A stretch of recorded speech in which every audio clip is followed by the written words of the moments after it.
Hello guys, this is your friend Naruto Addict 2.0 and we are back with a new fanfic. Which is what if Naruto was properly trained by Jiraiya and Harem Part 1. And if you enjoy this fanfic then please give me hype instead of comment and subscribe to my channel for more fanfic like this. And now let's start the fanfic.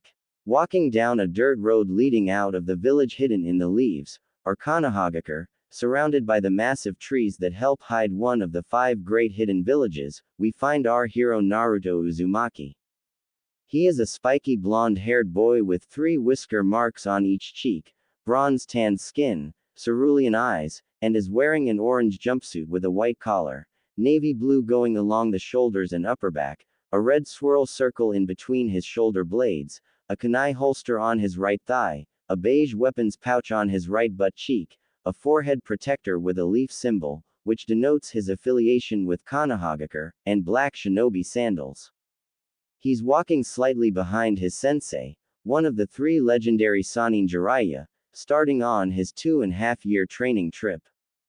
Jiraiya is a tall and well-built man in adulthood with fair skin. He has a wart on the left side of his nose and waist length, spiky white hair tied back into a ponytail, with 2 shoulder-length bangs framing his face. There are red lines under his eyes which extend further down his face all the way to the bottom.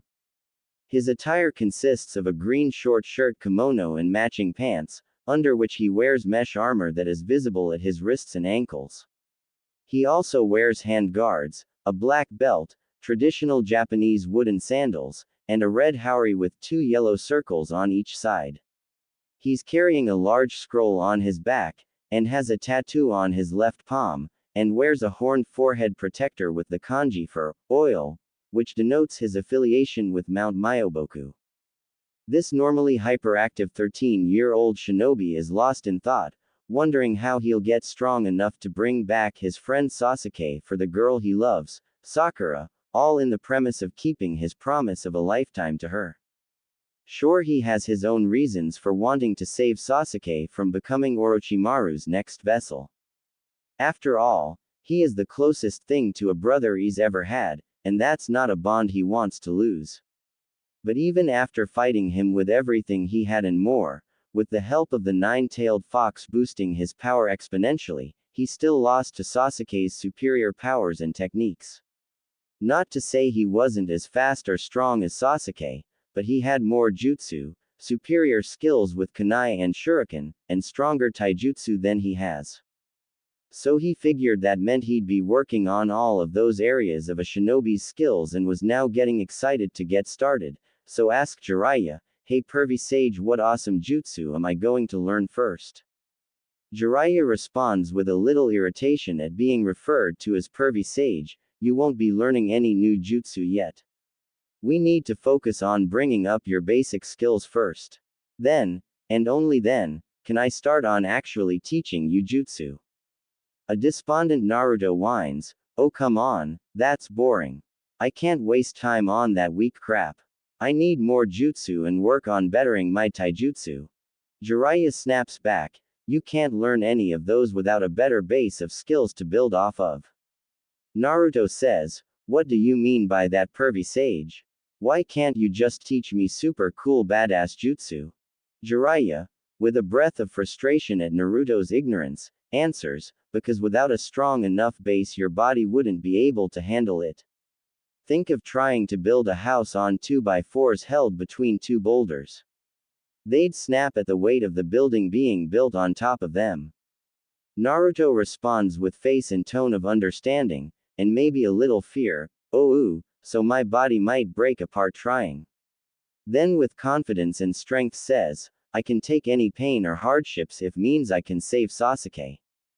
Jiraiya with a rare moment of seriousness says, "It takes more than a strong will and nerves of steel to master the art of the shinobi. The damage, the backlash of a powerful jutsu won't just hurt, it can and will kill you. Then you won't be saving anyone from your very painful and horrid end." Naruto with an even rarer moment of understanding shakily says, "Oh okay, but how long will that take? Because I can't afford to spend all of my time just building up my basic skills while Sasuke gets stronger and stronger." Jiraiya answers, hopefully within 1 year, but that will depend entirely on you and how hard you work. Naruto and Jiraiya, after having stopped walking, now facing each other, are quiet for a minute before Naruto with his classic fox-like grin says, then I'll have it down in half that time, because I'll work till I drop every day. That way we'll have more time to learn some badass jutsus. Believe it. In response to this, Jiraiya's face slowly turns into a grin, then into full-blown laughter, ahaha. I should have known I couldn't keep you down for long. Maybe with that attitude you'll get the basics down in 3 months. Naruto asks hopefully, do you really think so? Jiraiya responds, who knows, miracles do happen. Ha ha ha. With a firm pout on his face, yet still with a hint of determination, Naruto yells back, just watch me pervy sage, I'll do it and wipe that stupid look off your face, believe it. Jiraiya's laughter lightens down to a small chuckle replies, well then, you got 3 months to do it and if you do I'll teach you whatever jutsu you want, but if you can't, then you'll train in whatever way I say without complaints, deal. Naruto answers without hesitation, sure, it's a deal. I'll win too because I don't give up and I'll never go back on my word, believe it. Jiraiya offering his hand says, it's a deal then. Naruto takes his hand and shakes it while responding, deal. As they separate and head on their way, Jiraiya believes he just pulled one over on Naruto, but fails to realize that Naruto's luck always finds a way to bring him a win on any bet. Just ask his fat Gamma-chan and Tsunade about it. 2 weeks later we find Naruto despondently eating a full course of the accursed green, his least favorite color, that goes by the name of vegetables. He's inside a local restaurant a few towns over from Konoha, having to eat them all because of his old perv of a sensei is making him. Ever since they made their bet pervy sage has been drilling the basics into him like a demon, or a perverted demon with an agenda to peek on the nearest women's bathhouse, so Jiraiya relentlessly beats Naruto into the ground every day, so he can run off for his research as quickly as possible. That's not to say his training is ineffective or weak, on the contrary it's doing wonders to increasing Naruto's strength, from chakra control, repelling genjutsu, kunai and shuriken skills, to his taijutsu. The real problem lies in the fact that Jiraiya tricked him into agreeing to eat vegetables every time he fails to score a point on him in their spars. That old perv is as tough as they come. Not only has he failed to touch him even once, every hit Jiraiya makes tends to leave bruises down to his bones. Sure it's not as bad as getting hit by Ba-chan, but still it hurts like hell. The veggies after are the worst kind of treatment after his training. He should have known that perv offering to teach him a jutsu early if can hit him in a spar was a setup, but come on, how could he pass up a chance learn a jutsu? What an idiot he is now, stuck eating his least favorite color food. On top of all of that, his progress to finishing his basic training wasn't even close to reaching the 3-month goal. At this rate he'll finish maybe in a year or two, damn it all to hell. So in a poor attempt to spy on the pervy sage to possibly learn something really cool, he sends a shadow clone to follow him after every training session, only to end in failure every single time. The bright side is it takes a little longer for pervy sage to lose his clone every time he goes off somewhere. How does Naruto know this? That's simple. When his clone loses the perv he comes back and reports to the original that's stuck eating vegetables. This time is different though, because mid-bite of the accursed green, Naruto get a flash of memories from his clone following the perv and catching him neck-deep in women, sake, and money. Damn it, he should have known that's all he'd find when looking for that old pervert. Wait a minute, how did he know all that? A look of pure confusion came across the blonde's whiskered face. His face scrunched up lost in deep thought, wondering how he had the memories of his clone. Steam soon came off of his head, leading him to face plant on top of his food with swirls in his eyes. It seemed too much thought in one moment lead to his mind overheating, go figure. Later that evening, with the sun just starting to pass over the horizon, Naruto finds himself being carried by a mess of white hair, stinking of sake and shame, to their hotel. Apparently, Jiraiya noticed Naruto's clone bursting as it charged the old perv trying to hit him for wasting his time following him, who knew he could be so observant with a pair of in his face. What Naruto didn't know was that those brothels Jiraiya visits all the time are a large source of his extensive spy network. After all, who would think such a lecherous man in the middle of such debauchery would be gaining vital information? Then again, most men tend to be loose-tongued around beautiful women that are getting them drunk and lost in pleasure, thus making them the perfect eyes and ears for his spy network, plus the added benefit of getting to spend time with beautiful women. Jiraiya is forced to leave his fun work early to go find the little idiot, knowing he'd have questions over getting memories of his clone. He didn't expect to find a passed-out Naruto at table with steam coming off his head and swirls for eyes. Sighing, the perv pays for the kid's food and lifts Naruto onto his back and heads back to their hotel room. On their way to the hotel, Naruto starts screaming at the perv for what his clone saw. What the hell, pervy sage? While I'm stuck eating crap and finishing my training, you're getting your perv on with a bunch of ladies. Interrupting himself, wait a minute, how do I even know that? Jiraiya responds, what, you seriously didn't know about the memory transfer ability of the shadow clone jutsu? I mean, that's what it was created for, to spy or infiltrate dangerous areas without having to risk your life. How could you not notice that aspect of shadow clone jutsu with how often you use it, idiot? Naruto, looking rather bashful, says, well, nobody ever told me that, and I'm a little busy trying to kick ass or not die to notice my clone's memories in battle. Jiraiya responds with a sigh, Kami kid, how have you made it this far as a shinobi being that dense? With anger and a blush on his face yells, hey! Don't call me an idiot, you old pervert of a sage. How have you not been killed by some random bimbo with how perverted you are? Jiraiya raising his own voice while tossing Naruto off his back, because unlike you I am an experienced shinobi who can come off as an idiotic, lecherous, fool while being aware of everything going around me. You're 100 years too young to judge me, brat. After recovering from being dropped on his butt, Naruto replies, yeah right, you perv. You're just covering your butt for being caught red-handed in your perverted ways. Jiraiya responds, whatever Gaki, it still doesn't take away from your own stupidity for not knowing how your own jutsu works. And take it from me, that has been the end of many a shinobi. So from now on you're not to use any jutsu in the future without knowing everything it does, is that clear? Seeing the serious face of Jiraiya, Naruto just nods his head yes. Jiraiya continues, good, now that you know all about the shadow clone jutsu, let's head back to our room and get some sleep. First thing in the morning we continue your training. As Jiraiya turns to head to the hotel, Naruto asks, wait, can't I use clones to speed up my training? Jiraiya answers, no, any physical training won't help with clones, because only mental information goes back to the creator. Naruto replies, okay, but what about training that only takes getting a feel for something, like breaking genjutsu and chakra control? Jiraiya stops and puts his hand to his chin to think for a minute, then responds, yeah, maybe, I never really thought about it that way before. Usually I only use a clone for training when practicing dangerous and life-threatening jutsu.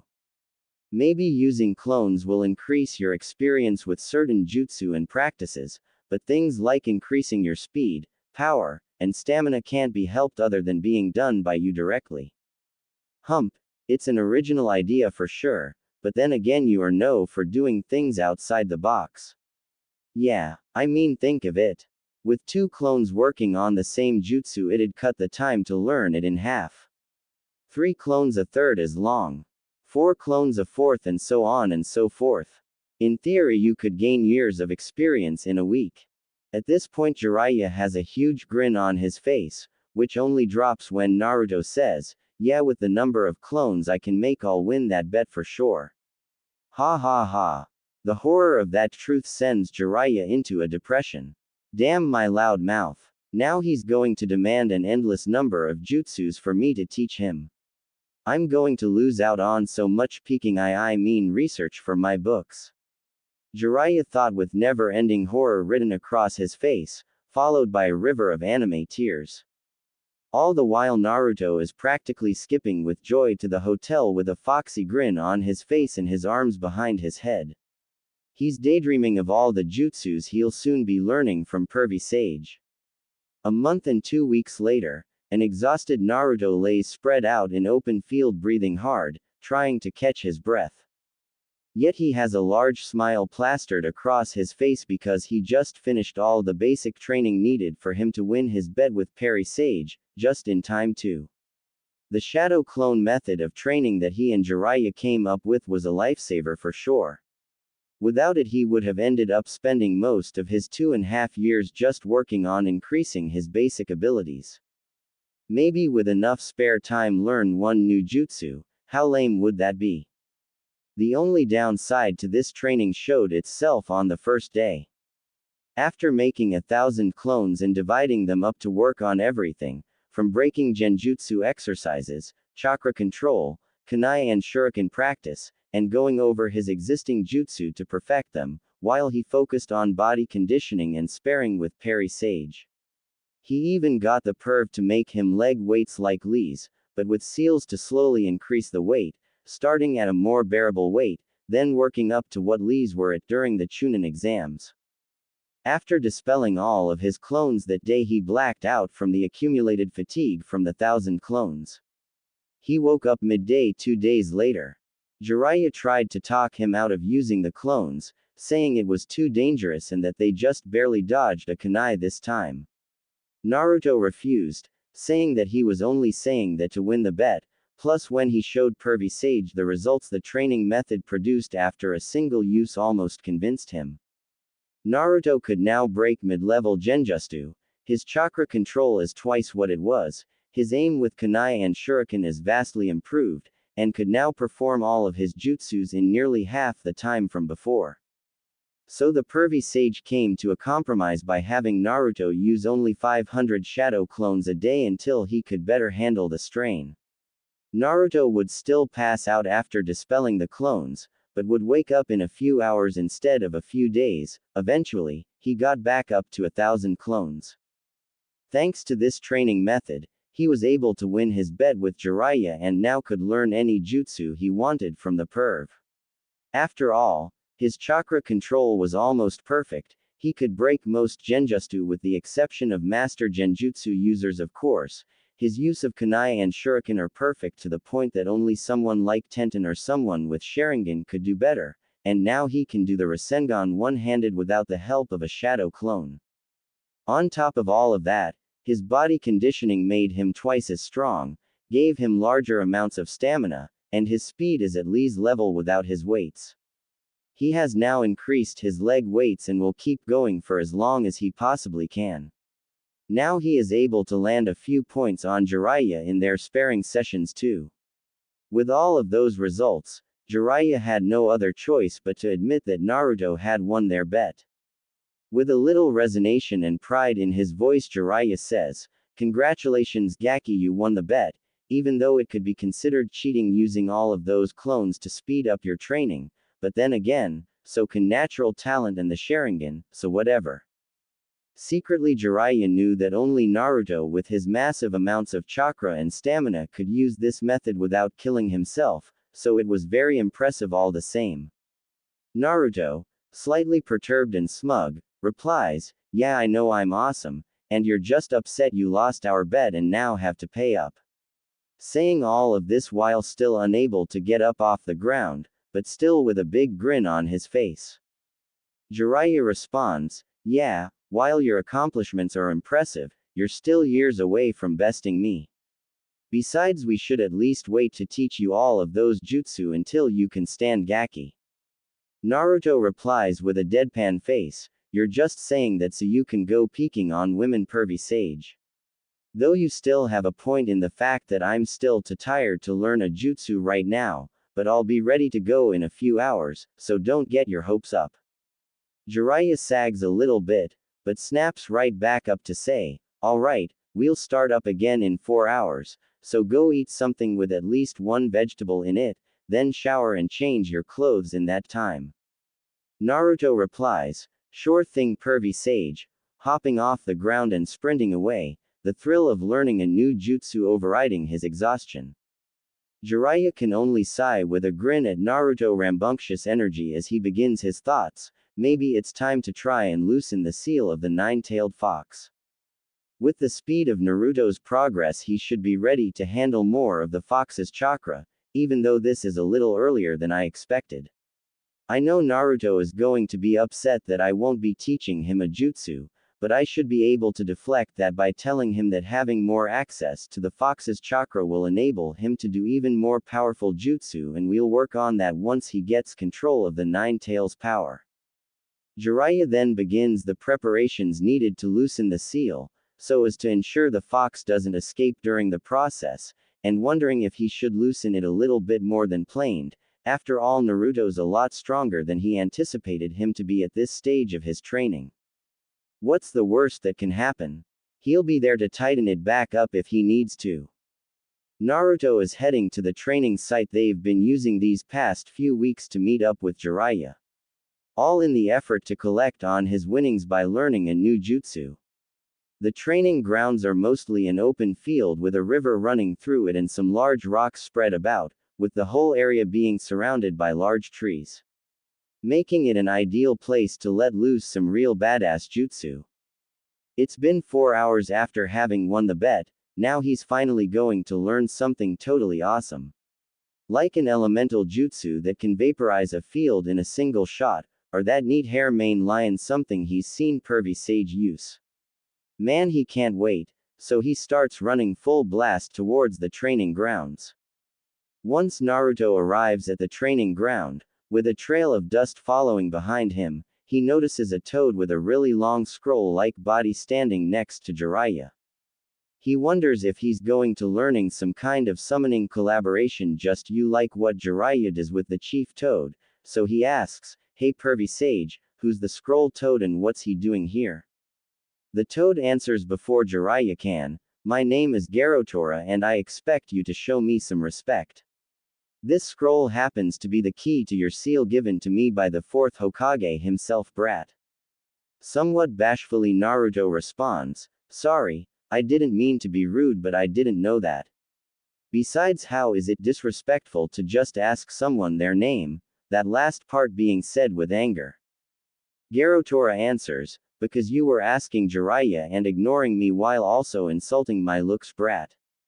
Naruto fires back, who knew toads were so touchy, and besides, I wasn't insulting the way you look.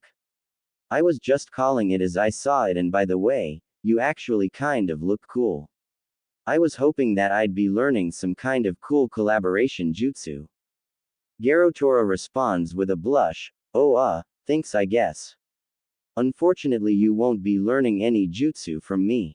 I'm not suited for combat. Like I said, I hold the key to the nine-tailed fox's seal.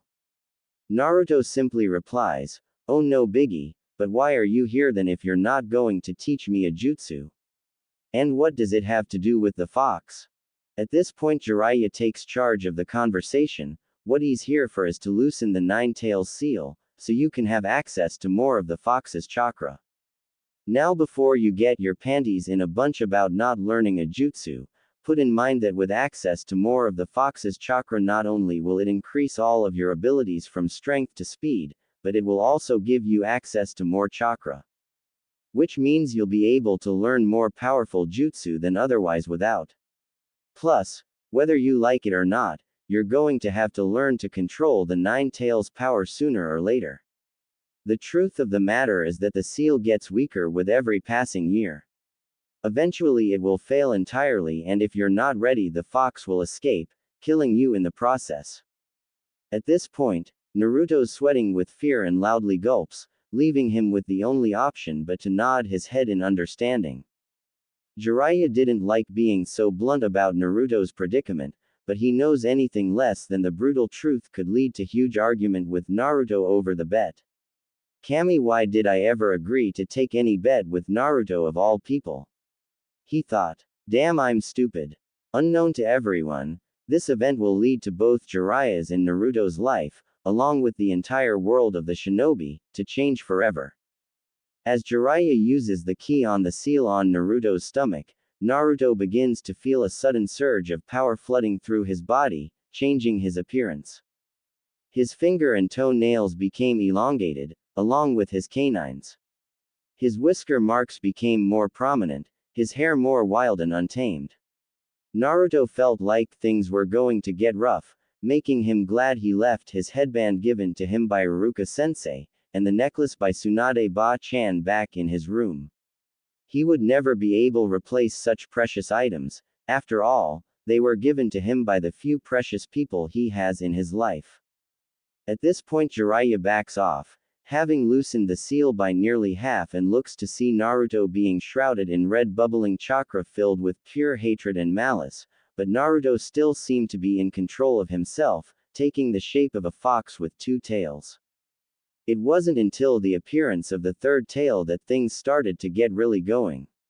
Naruto, with his eyes completely red and hunch over on all fours howling in rage, causing a shock wave that forced Jiraiya to jump back, started to talk in a deep growling voice. Man, I feel really strong, but the rage swirling inside is making it hard think. Jiraiya responds with a little relief. Whoa now Gaki. You had me worried there for a moment. Now I need you to focus on maintaining that power, no more, no less. Got that, Naruto? With struggled restraint he replies, NN, no problem pervy saggy, I got this. Believe it. Jiraiya responds with a little trepidation. Alright Gaki, let's see what you can do in that form. With that said, Jiraiya launches at Naruto with a fully powered Rasengan in his hand. His attack slams into one of Naruto's tails, pushing him back and dispelling the Rasengan in a single swipe. Jiraiya lands several feet back, with him leaving trench marks in his wake. Before he has time to react, Naruto is in his face, sending an uppercut to his chin. The sage is sent flying through the air so fast all that he can hear is the sharp whistling of wind in his ears. Before Naruto can jump into the air to finish the fight, he finds himself bound by white hair in the shape of a lion coming out of the ground. Seeing nothing but a smashed log in the air, Naruto is pulled underground by the sea of white. Jiraiya smashes out of the ground with his hair receding back to its normal length, though somewhat sizzling at the ends, and unleashes a powerful stream of fire mixed with oil into the hole he made, leaving Naruto trapped underground. As the ground begins to melt and crack under the sage's onslaught, the ground underneath Jiraiya has a red chakra hand burst out and grab him, forcing him end his jutsu. With a rumble and a roar, Naruto causes the ground to explode out from around him, revealing himself to be completely unharmed.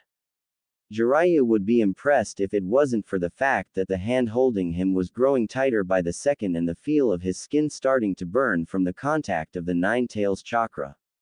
Before he can figure out how to escape Naruto's grasp, Naruto pulls Jiraiya towards him and slugs him right in the face, sending the sage flying into nearby boulders, tossing up a cloud of dirt obscuring Jiraiya. Earth style. Dark swamp. Jiraiya yells, casting a jutsu that causes a deep sticky mud swamp to trap and sink Naruto inside it. While Naruto struggles as he sinks into the swamp, Jiraiya comes walking out of the dust cloud, whipping the blood from his mouth, saying, "Alright Naruto, let's call it a day before someone gets really hurt. I'll release you from my jutsu and you can stop using the Nine Tails power." Instead of a response, all Jiraiya gets is an explosion of mud, chakra, and a massive roar of rage, causing him to go on guard, and for good reason. At the center of the swirling black and red chakra is Naruto, screaming in hellish pain as his skin peels off, mixing his blood with the fox's chakra, until it completely surrounds him in a dome of black energy shooting into the sky, blowing back the nearby trees and causing all manner of animals to flee in the opposite direction as fast as possible. This dense and foul chakra brings a shiver of fear to creep up Jiraiya's spine.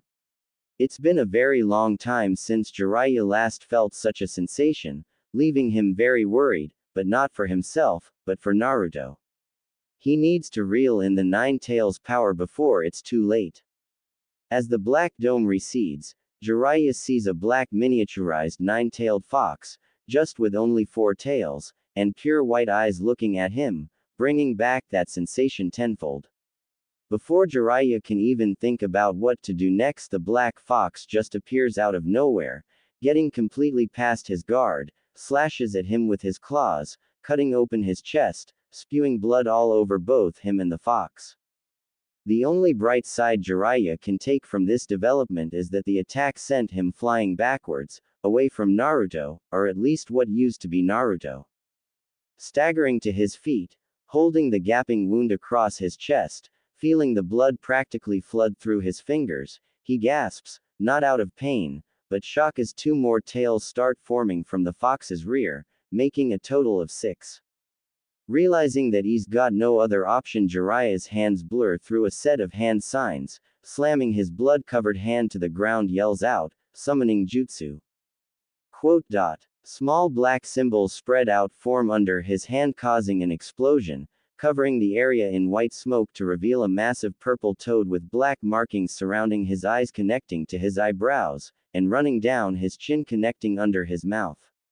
He's wearing a classic black shinobi top with a huge shield strapped to his back and a Sasumata in his right hand. Jiraiya commands, Gameiken, hold Naruto off long enough for me to summon them and enter Sage mode.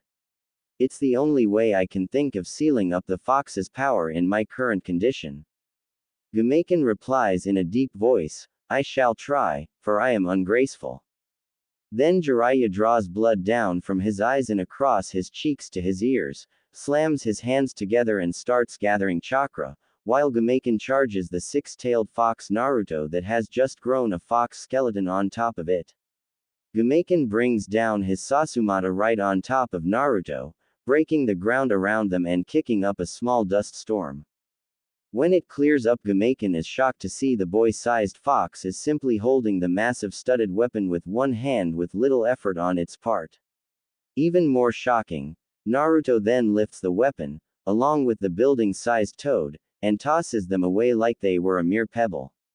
Gameiken is able to correct himself by gracefully flipping in the air. Upon landing, the toad uses the momentum to launch himself forward yet again, but this time he channels a large amount of chakra into his weapon, thus increasing its destructive capabilities. This forces the possessed Naruto to jump out of the way, once again breaking the ground and creating a large crater that kicks up even more dirt, causing Gameiken to lose sight of his target. Naruto capitalizes on this by making a Biju bomb. Small orbs of black and white chakra begin coming together in front of his snout, forming a large black ball. He further condenses this ball down to about the size of an apple, causing the ground around him to buckle under the extreme weight of it, forming a crater from under him. Then he opens his mouth so wide you can see his jaw separating and swallows the concentrated chakra ball whole, expanding his body to its limit before letting it loose in a powerful shot at the landing toad. Being caught flat-footed, Gameiken only has enough time to raise his shield and channel as much chakra into it as he can muster, before the Biju bomb smashes into him. A massive bang rings out as the bomb collides with the chakra-enhanced shield, causing an equally massive shockwave to push out a torrent of air that slams into the nearby forest, bending, snapping, and uprooting all the trees on the perimeter of the clearing. In a split second, all of this destruction is eclipsed by a blinding light and the roar of a deafening explosion. The Biju bomb ignited forward into a beam of pure chakra, consuming shield, toad, and a long path of forest, leaving nearly a mile-wide trench in their place. Off to the side, Gameiken is plowing through acres of trees, having both the fortune and through extreme effort on his part, to be pushed to the side halfway down the beam's path of destruction. Eventually, coming to a stop by smashing into a plateau of rock. Laying on his back covered in burns, cuts, and blood, his shield all but disintegrated and his Sasumata nowhere to be seen, Gameiken groans in pain as Jiraiya appears on the ground by the left side of his head, asking, "Are you alright, Gameiken?" The battered toad grunts out, "I'll live, but I'm unable to hold him off any longer, for I am ungraceful." Jiraiya responds in relief, "That's alright, you held him off long enough. I'm ready to enter Sage mode now, you can head back and rest. Thanks for your help." Instead of replying, Gamaken simply disappears in a poof of white smoke. Naruto's mouth is still steaming as he locks his empty white eyes onto Jiraiya, whose hands are glowing brightly with chakra, and lets loose an animalistic roar. The time it takes for the rage-filled monster to bridge the gap between him and Jiraiya is almost instantaneous, throwing an enlarged fist into Jiraiya, caving his entire body into the rock wall behind him. Withdrawing his arm, the fox just sits there roaring in victory, only to be suddenly hit by a high-pressure blast of water slamming him backwards into the ground, leaving a trench in his wake. Out of the dark hole in the rock wall, 3 pairs of yellow eyes with horizontal pupils can be seen moving forward into the light, revealing Jiraiya in an altered state of appearance and a small old toad on each shoulder. Jiraiya's Sage mode gives him a larger, more bulbous wart-covered nose, toad eyes, a white beard going along his jawline to his chin, and a red hue around his eyes. The toad on his right shoulder is an old male with a green complexion, large bushy white eyebrows, a white pointy goatee, a spiky white topknot, and is wearing a gray cape coming up behind him to a point, named Fukasaku. The old female toad named Shima on Jiraiya's left shoulder has a lighter pale green complexion, purple marking around her mouth. The top of her head looks as though she is wearing a purple hair net with hair rollers underneath, and is wearing a high-collar black cape. Fukasaku with worry asks, "That their monster wouldn't happen ta be da 9 tails Jinchuriki, Jiraiya boy?" Jiraiya answers, "I'm afraid so boss." Shima yells out, "How in tarnation did he turn into that?" Jiraiya answers with shame in his voice, "I used the seal's key to loosen it, so Naruto could gain more access to the fox's chakra and hopefully learn control it. But it seems in both my haste and overestimation in Naruto's abilities, that lead to 6 of the fox's 9 tails to be released. I was left with the only option to summon the both of you and enter Sage mode to try and suppress him long enough to repair the seal before it's too late." Shima responds, "That has got to be the most idiotic thing you've ever done, lad. Plus bringing me out here to fix your mess will cause me to gain more wrinkles." Fukasaku chastised, "Ma, there are bigger concerns right now than you getting a few more wrinkles, like the 9-tailed fox getting loose." Shima snaps back, "Don't belittle a housewife's battle against wrinkles. They are our mortal enemies and a bane on women's society. Besides, don't think I'm not taking this seriously. If ya haven't noticed, I'm busy mending da lad's wound with senjutsu so he doesn't bleed to death." Jiraiya placates, "Alright, that's enough you two, you're both right and I'm the one to blame for both the added wrinkles and the fox's impending release. So I'm very sorry for my mistakes, but can we please stop the fox and save my pupil?" hoping the both of them will stop screaming in his ears. Both toads nod their heads and agree to stop bickering, at least for now. Fukasaku adds, "I hope you'll remember this da next time you try to do something so foolish. We don't want to have to keep cleaning up your messes, Jiraiya boy." Shima chimes in, "And ya can expect to get an earful from me later, lad." Jiraiya responds, "Yes, I understand. Thank you for helping." Before either Sage Toad can utter a word, they are hit with the sensation of the fox's increase in chakra. Looking over at him, they see him forming another Biju bomb. Knowing he can't let him finish making it, Jiraiya kicks off his sandals and gets on all fours. His hands and feet becoming frog-like, the red markings on his face converging together in a solid mass, looking like upside-down triangles going down both sides of his face, and sharp-pointed teeth. He then disappears in a flash, leaving just a dust cloud in his wake. He reappears above the fox with a massive Rasengan in his hand, slamming it down on its head, expanding to the point it engulfs the area in a bright blue light.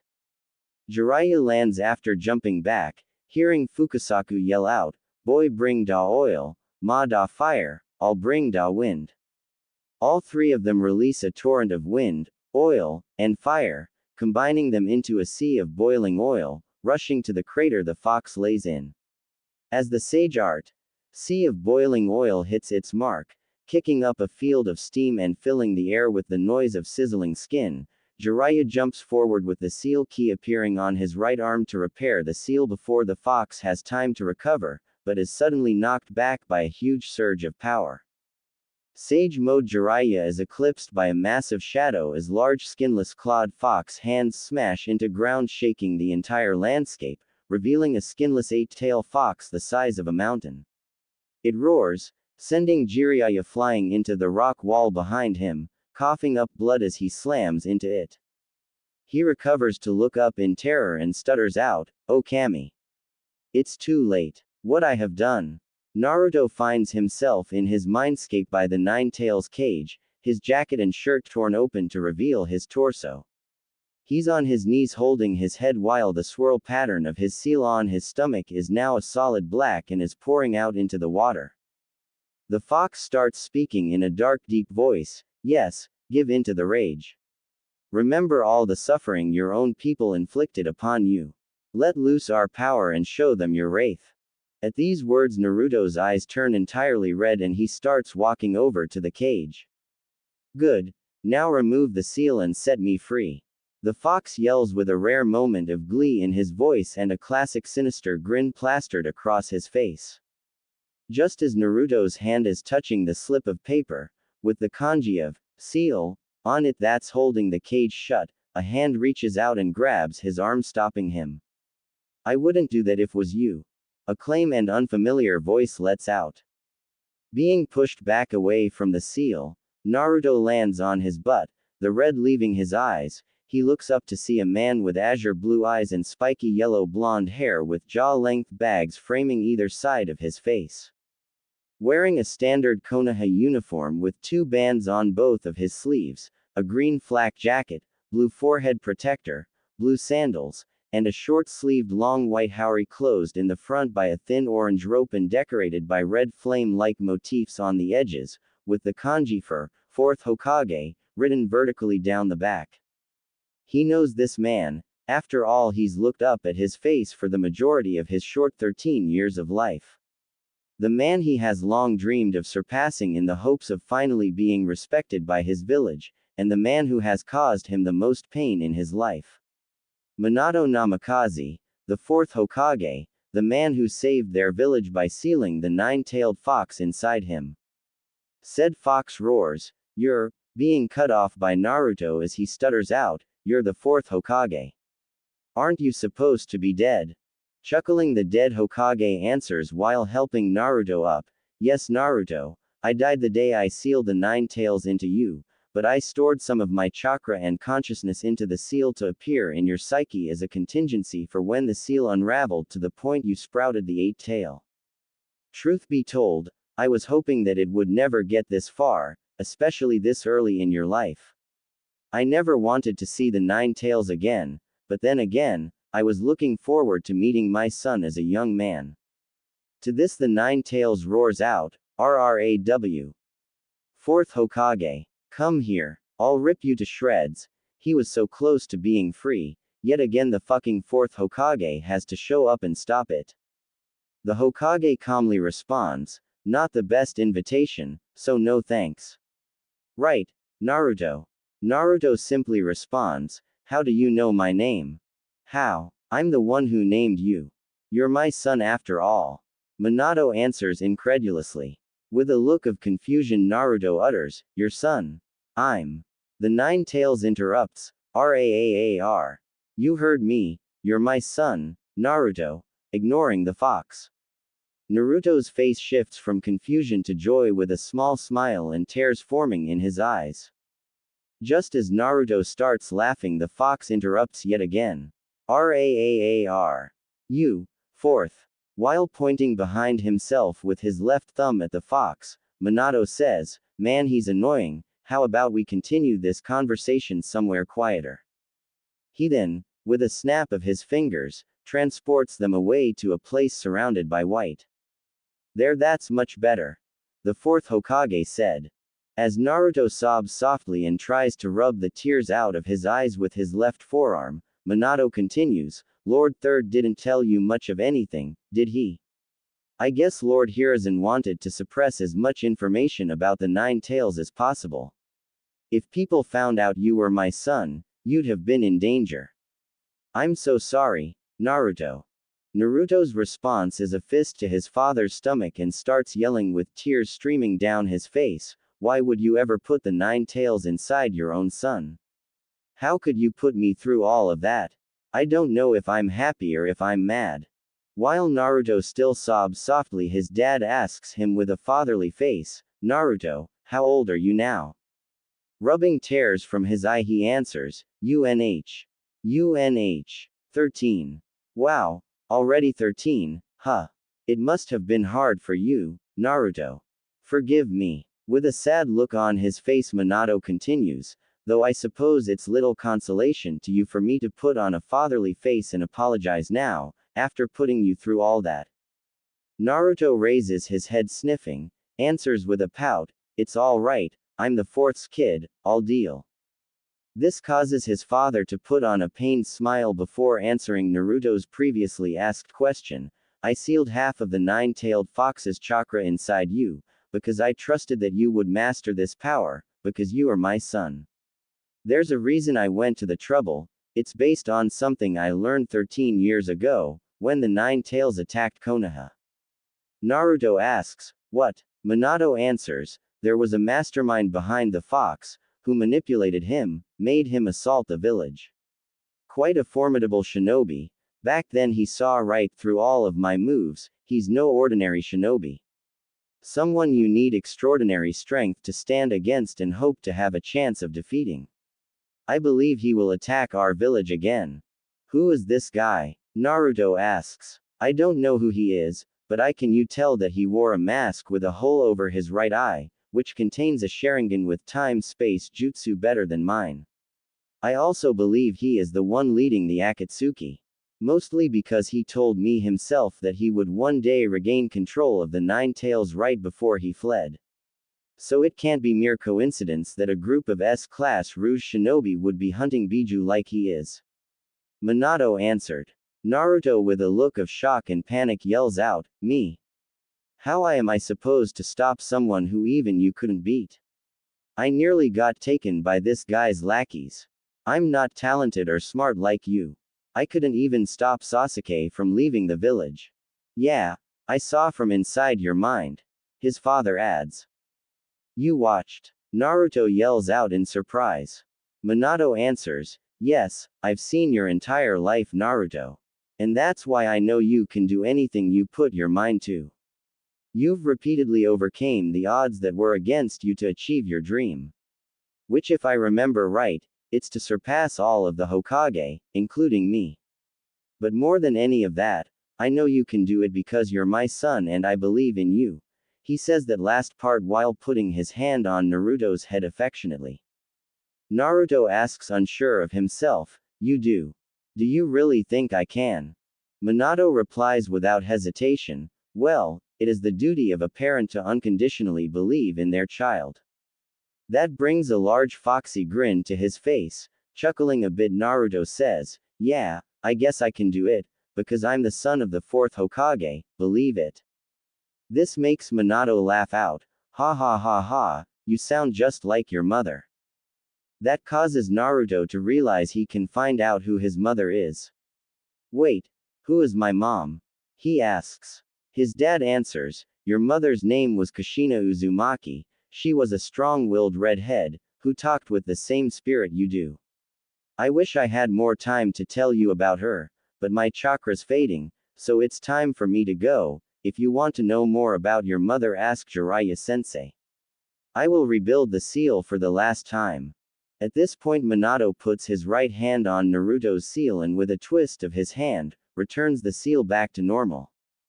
Just before he fades out of existence, he tells his son, I want you to know that no matter what anyone says or thinks, both your mother and I will always love you. Jiraiya, along with the toad sages on his shoulders, look up in fear as the nearly freed nine-tailed fox starts forming a biju bomb that's blocking out the sky above them. Before they can come up with a solution to their current problem, both the bomb and the fox disappear in an explosion of smoke, shrouding the clearing. With extreme caution, Jiraiya approaches the slowly dissolving cloud of smoke to find a passed out and skinless Naruto. Once seeing Naruto in that condition, Jiraiya rushes to check on him. Kneeling down, Jiraiya flips Naruto over onto his back and checks his pulse. Breathing in relief, he finds him to have a strong pulse and somewhat labored breathing, but thankfully alive. Knowing that Naruto's life is no longer in danger, not to mention everyone else in the nearby area, Jiraiya can't help but wonder what suppressed the fox's chakra and repaired the damage to the seal.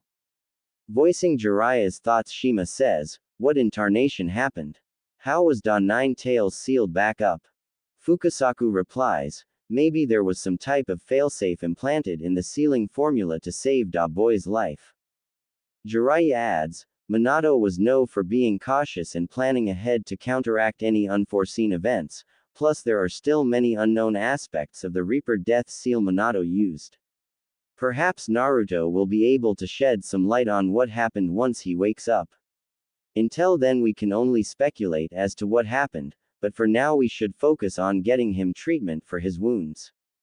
Jiraiya grunts in pain as he reaches down to pick up Naruto, causing Shima to state, with worry in her voice, "It's not just Da Boy who needs medical attention, lad, you're in worse shape than he is. If it wasn't for Da fact that nature chakra enhances Da body's regenerative abilities, you'd have already died of blood loss. Ma's right, Jiraiya boy, ya need proper medical care and time to heal, and not just from da obvious injury running across your chest, but from da damage caused by your exposure to that there nine-tailed chakra. It's destroying every cell it comes into contact with, like some sort of poison. We've been having to split our focus on removing it from your system and maintaining da balance of your chakra and nature chakra. I don't have to tell ya what can go wrong if that balance fails, Jiraiya boy," chimes in Fukasaku. On that point Jiraiya can wholeheartedly agree. Either nature energy will become too weak and he'll drop out of sage mode, leaving him completely exhausted, which in his current state could prove fatal. Or nature chakra could become too strong, overpowering his own, turning him into a toad statue, making him a permanent part of nature. Shima chastises, "Just be glad that da fourth Hokage had enough foresight to plan for your stupidity, lad. Otherwise da very worst could have happened here today, because in your current condition we would never have been able to suppress da nine-tailed fox in time." With shame and plenty of blame on his part, Jiraiya responds, "You're right, Ma, this was all my fault. Clearly it was far too soon for Naruto to try and tap into the fox's power to such a degree. For now I'll focus on increasing his own strength, so that the day when he has to master the nine tails power he'll be ready."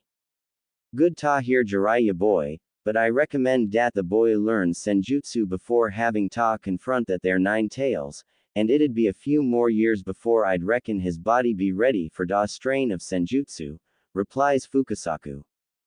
"That would be for the best, boss. I'll train him up as best I can, and then when you think he's ready you can summon him to Mount Myoboku to train in senjutsu. Though he'll probably need more combat experience before he's ready, and that's something he can only get in real battle.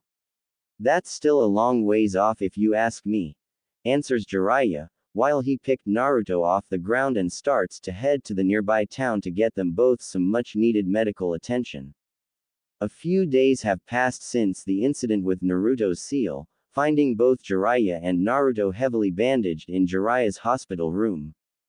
It kind of annoys Jiraiya at how fast Naruto tends to recover. He's already been discharged and is now removing the last of his bandages, revealing perfectly healed skin. To be honest, his skin came back in under a day, but his chakra exhaustion is what kept in the hospital for as long it did. Naruto didn't want to be bothered by the doctors, so he kept the bandages on to shut them up. While Jiraiya on the other hand is still looking at about a week before he'd be discharged. This meant it'd be a week before Naruto could collect on his winnings, but instead of a disgruntled kid we find a Naruto lost in thought. He was thinking about everything he learned from his dad in his mindscape. He wanted to bombard the pervy sage with questions as soon as he woke up, but Jiraiya has been unconscious for the past couple of days, only just now waking up, and Naruto was feeling responsible for his condition. If he had been stronger and not as weak-willed, he could have resisted all of that hate and not hurt the pervy sage. Before Naruto can go down that rabbit hole, Jiraiya calls out, "Hey Gaki. What are you thinking about? It's not like you to be lost in thought. To be honest, I thought you never really used that lump you call a brain." While he broke out laughing, Naruto starts pouting and yells back, "Hey, I have a brain. It's just I prefer to use my gut, and for your information I was thinking about how it was my fault you got hurt." This causes Jiraiya to immediately stop laughing and his face to take on a very serious look as he lectures Naruto, "Now you listen to me good when I tell you that the only one at fault is me. I should have never tampered with your seal, especially as much as I did at your age. It's far too soon for you to handle that type of power. I let my ego get the better of me, and we both paid the price for it. So I don't want to hear any more of this it's my fault talk, understand? If anything I should be apologizing to you." Somberly Naruto nods his head and replies, "Okay, but you're not entirely at fault, because I do need to master the fox's power, even my father said so." With a sudden look of shock, Jiraiya quickly asks, "What do you mean your father told you? While we're at it, how about you tell me everything about how you were able to suppress the 9 tails?" The next few minutes were spent with Naruto telling Jiraiya about everything that transpired in his mindscape, only stopping to clarify a few things for the pervy sage. Jiraiya was quiet, lost in contemplation over everything he was just told, before finally voicing his thoughts, so it wasn't just an automated failsafe, but Minato himself, and on top of that he tells you that the 9 tails attack on Konoha was orchestrated by a masked shinobi with Sharingan and time-space jutsu better than his own. And on top of that, this masked shinobi plans on finishing the job by retaking control of the 9 tails. Not to mention he suspects that the same man is the one leading the Akatsuki, who are planning to go after the Biju. Damn, this complicates things. I'm going to have to send a report of this to Tsunade, and I should try to send warnings to all the villages in procession of Biju to keep an eye out for the Akatsuki. For they'll be after their Jinchuriki. Letting out a sigh at all the extra work he's going to have to do, Jiraiya is interrupted by Naruto asking, "What's a Biju and Jinchuriki?" A confused look plastered on his face. Jiraiya can only face palm and groan out, "A Biju are tailed beasts, like the 9-tailed fox, and Jinchuriki are people the Biju are sealed inside of. It's a practice that came along as a means to weaponize the Biju's massive power, after the first Hokage gave them to rivaling villages to maintain a power balance among the nations." A moment of realization hits Naruto, he's a Jinchuriki and there are others like him out there. A million questions race across his mind, from wondering how many there are and if they had the same upbringing as him, to how could people willing turn others into weapons against their will and hate them for it. Seeing the thoughts swirling around in Naruto's head, Jiraiya starts answering his unasked questions. There are 9 Biju in total, ranging from the 1 tail to the 9 tails, their power is represented by the number of tails they have. Meaning that there's never more than 9 Jinchuriki at any one time, and they tend to be treated the same in every village. After all, you met and fought the 1-tailed Jinchuriki from Suna, Gaara. So you know how unstable they can be.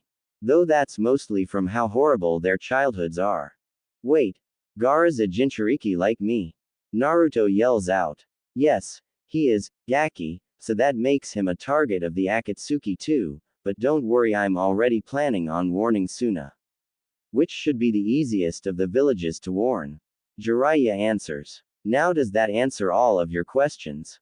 Yeah, about Jinchuriki and Biju anyways. Naruto replied, but what are we going to do about me mastering the 9 tails power? My dad said I'm going to need that power to beat that masked guy. Jiraiya in a reassuring tone answers, "Don't worry, I only said you weren't ready yet, not that you'll never master it, but we need to get you ready before we try again. That's going to include teaching you as many jutsu as you can handle, upping all of your basics even more, and sparring without the kid gloves." Naruto almost jumped for joy at the jutsu part, didn't like the whole basic stuff again, but couldn't help but ask a question about the sparring. "What do you mean kid gloves?" To this Jiraiya's face breaks out into a shit-eating grin and answers, "What? You thought I was fighting you seriously? Come on Gaki, at best I was fighting you at high Chunin level. I'm considered to be a cage-level shinobi. If I sparred with you at full power you'd be left as a pile of bruises and broken bones." Naruto would like to argue that fact, but he remembered the battle Pervy Sage had with Orochimaru and that had been with both of them in a weakened state. That was a battle he couldn't even keep track of, so he relented. Jiraiya continues with explaining his plans. "We'll start by finding out what your elemental affinity is, so we can focus on jutsu that'll be easier for you to learn. Normally it would take years of training to master even one affinity, but with the shadow clone method we'll be able to knock that out in a few weeks or months." That sounds totally awesome. It'll be like learning the fireball jutsu and the Chidori, right? Naruto yells out excitedly. "Well, only if you have either fire or lightning affinities, but you could still learn weaker jutsus of affinities you don't have, but it will take longer and be harder to learn, so we'll only focus on the affinity you have. Actually, if you can hand me my scroll I'll be able to tell you which ones you have." Once hearing this, Naruto practically ran over, grabbed the scroll and tossed it to him. After Jiraiya opens his scroll and unseals a piece of paper, he hands it to Naruto and tells him to channel his chakra into it. "What's a stupid piece of paper have to do with figuring out what affinity I have?" Naruto impatiently asks. A frustrated Jiraiya answers, "It's called litmus paper, and it has a unique quality that reacts to a person's chakra that tells you what your affinity is. If it's fire it will burn, if it's wind it will split in two, if it's lightning it will crumple, if it's earth it will crumble, and if it's water it will get wet. Now just channel your chakra into and find out." Doing just that, Naruto waits on bated breath as the paper splits in two. "It appears you have an affinity for wind chakra. That's a very rare one to have, and I only know a few jutsus for that one, but the bright side is that it's unrivaled in battle power, able to cut, tear, and sever anything in its path," Jiraiya explained. "I knew it. I knew I was unstoppable." Naruto shouts out. "Whoa, Gaki, hold your horses, we've only just figured this out. You must first be trained, so you can properly use and control your nature. We'll first have to practice to make your chakra's change of nature stronger. You will be doing this with as many clones as you can while I'm still hospitalized, by holding a leaf between your palms and using just your chakra to tear it completely in two." Jiraiya informs him. Naruto replies, "No problem. I'll have it down in no time. Believe it," and starts to run out the door, only to stop and turn around to face Pervy Sage and says, "Hey, I almost forgot, but my dad said to ask you about my mom, Kushina Uzumaki." Jiraiya freezes for a second, wondering how much of the truth he should tell him about his mother and his clan, but decides that he already knows about his father, so why not, and tells him, "All right, but sit down, this going to take a while." Naruto eagerly sits down in a chair by Jiraiya's bed, waiting to hear everything about his mother. "Okay, where to start? I guess I can start with how she was the previous Jinchuriki of the Nine Tails before you." "My mom was the Nine Tails Jinchuriki," Naruto interrupts, yelling at the top of his lungs. "Keep it down Gaki, or I'll not tell you about her." Jiraiya shouts back. Naruto quickly quiets down and nods his head. "Alright, good, and yes she was selected as the second Jinchuriki host of the Nine Tails. Brought to Konoha all the way from the land of eddies." Naruto interrupts again, but much quieter, "Why? She was a stranger from another nation. Why make her a Jinchuriki?" Jiraiya answers, "Yes. She was from a different hidden village, another nation, but back then, the Land of Fire and the Land of Eddies had a very close relationship. The shinobi of Konoha's Senju clan and Uzushio's Uzumaki clan were distant blood relatives. Full of shinobi brimming with vitality, Uzushio village was known as the Village of Longevity. The clan members excelled at sealing jutsu, but they were also a bit savage. The tetragram seal on your stomach was based on a jutsu originally developed by her village. She taught it to Minato, your father, along with other sealing jutsu. Naruto, that symbol on the back of your jacket is the crest of Uzushiogakure village. It symbolizes to this day the camaraderie between Konoha and Uzushio, even though Uzushio no longer exists as a nation now. During the era of war and unrest, their sealing jutsu abilities were greatly feared, so they were targeted and eradicated. Survivors fled and hid themselves throughout the lands. Yet again Naruto interrupts, but, why her, why my mom? No longer caring that he keeps interrupting, it's to be expected, answers, she was born with a particularly powerful chakra. Strong even for one from her village, strong enough to suppress the Nine Tails. In fact, the first Nine Tails Jinchuriki was also an Uzushio kunoichi, which made it tradition. Her name was Mito Uzumaki, and she was the wife of the first Hokage. Do you know about the battle between the first Hokage Lord Senju Hashirama and Uchiha Madara? Naruto replies yeah, and Jiraiya continues, it was during that battle that in order to lend strength to Lord Hashirama, who obtained the Nine Tails, Lady Mito sealed the Nine Tails inside herself using sealing jutsu, thus becoming the Nine Tails Jinchuriki. Ever since, Konoha has possessed the Nine Tails, and when Lady Mito approached the end of her life, your mother was brought in to become the Nine Tails' next vessel. Not surprisingly, Naruto yells out, they weren't even treating her like a person. Jiraiya replies, I don't know all of the details because everything was top secret. I only know what I do because your mother told your father, who told me. What I do know is that even though your mother was a Jinchuriki, she appeared to be happy with friends and a growing family. This brought a smile to Naruto's face, not just because his mother was able to find happiness as a Jinchuriki, but because it made him feel closer to her. He then asked, if my mother was the Nine Tails Jinchuriki, then how do I now contain him? I wasn't in the village at the time, but from what I've been told and what you recently revealed to me, I can take an educated guess. You see, what most people don't know, and I'm guessing the masked man somehow found out about, is that the seal on a woman Jinchuriki weakens during the approximate 10 months she is pregnant. This is because the chakra that normally goes to the seal is diverted to the growing fetus in her womb. We only know this because the Nine Tails nearly escaped when Lady Mito went into labor for the first time. I figure that when your mother went into labor 13 years ago, the masked man must have used this opportunity to free the Nine Tails and bring him under his control, forcing your father to seal the Nine Tails into you. That's my best guess anyway. Jiraiya answered. Naruto responds after thinking for a few minutes, okay, then what can you tell me about my mother as a kunoichi? What kind of jutsus did my mom know and how did she fight? Pondering the question for a moment, Jiraiya answers, well, like most Uzumaki, Kushina was a master at the sealing arts, but what made your mother stick out was her ability to create chakra chains so powerful that they could suppress even the Nine Tails. She was also highly skilled in kenjutsu, she was one of Konoha's best to be exact. One of things she would often complain about was missing out on the chance to clash with one of the 7 ninja swordsmen of the mist during the last war, to test her kenjutsu skills against the best shinobi swordsman of the world. Naruto responds to this with awe in his voice, wow. I can't believe my mom would have wanted to tangle with one of the 7 swordsmen of the mist, I know I don't want to have go against one again. She must have been completely fearless.